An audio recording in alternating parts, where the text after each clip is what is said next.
منحوس خیال کرتے ہیں کہ تمہاری وجہ سے ہماری قوم میں تقسیم ہو گئی ہے۔ تو لہذا انہوں نے بھی یہی کہا، اور ساتھ یہ بھی کہا کہ اگر تم اپنی اس دعوت سے بعد نہ آئے تو پھر ہم تمہیں پتھر مار مار کر ختم کر دیں گے،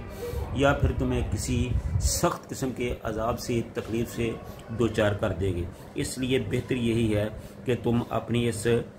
دعوت سے بعد آ جاؤ۔ قالوا طائرکم معکم، تو پیغمبروں نے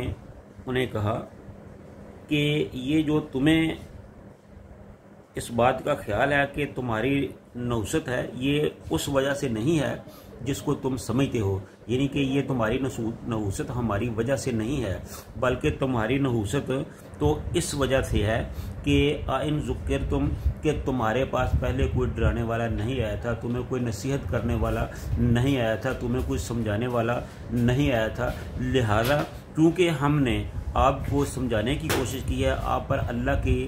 دعوت دی، آپ کو اللہ کی دعوت دی ہے، تو یہ بات آپ کو اچھی نہیں لگی۔ تو جن لوگوں کو اچھی لگی انہوں نے مان لیا، آپ کو چونکہ اچھی نہیں لگی تو آپ سمجھتے ہیں کہ ہمیں تقسیم ہو گئی ہے۔ حالانکہ چاہیے تو یہ کہ یہ چونکہ ہماری اپنی بات نہیں، اللہ کی بات ہے، اللہ کی دعوت ہے، اللہ کی شریعت ہے، اللہ ہی کا دین ہے، تو تمہیں چاہیے کہ اللہ کے دین کو مان لو، اللہ کی دعوت کو مان لو۔ تو تم چونکہ ان کو نہیں مانتے، اس لیے اس میں اس سے تفریق بن جاتی ہے۔ تو تفریق تو یہ ہوتی ہے،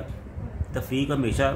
باطل پہ ہوتی ہے، اچھائی پہ تفریق نہیں ہوتی۔ تو اس لیے یہ ضروری ہے کہ تم اللہ کی بات مان لو گے تو تفریق ختم ہو جائے گی، لیکن وہ یہ بات ماننے کی بجائے الٹا یہ کہنا شروع کر دیتے ہیں کہ تمہاری وجہ سے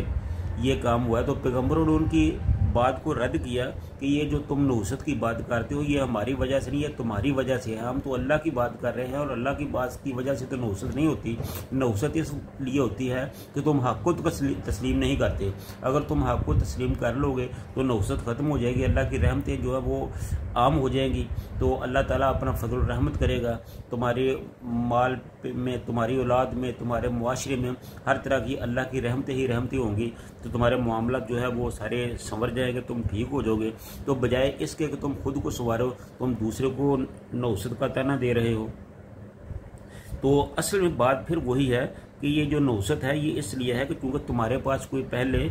تمہیں ڈرانے والا، تمہیں تنبیہ کرنے والا، تمہیں نصیحت کرنے والا نہیں آیا تھا، تم جہالت کا شکار تھے، تو اللہ تعالیٰ نے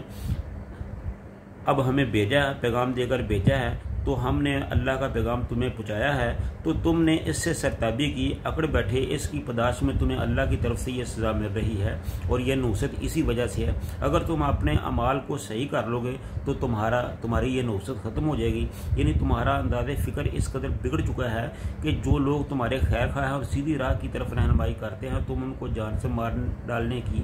یا تکلیفیں پہنچانے کی دھمکیاں دیتے ہو اور اللہ کی نافرمانی کرتے ہو۔ اگر تمہیں کوئی دکھ پہنچے تو اس کا ذمہ دار بھی ہمیں ٹھہراتے ہو، کچھ انصاف کی بات کرو، تم تو عقل اور آدمیت کی سب حدیں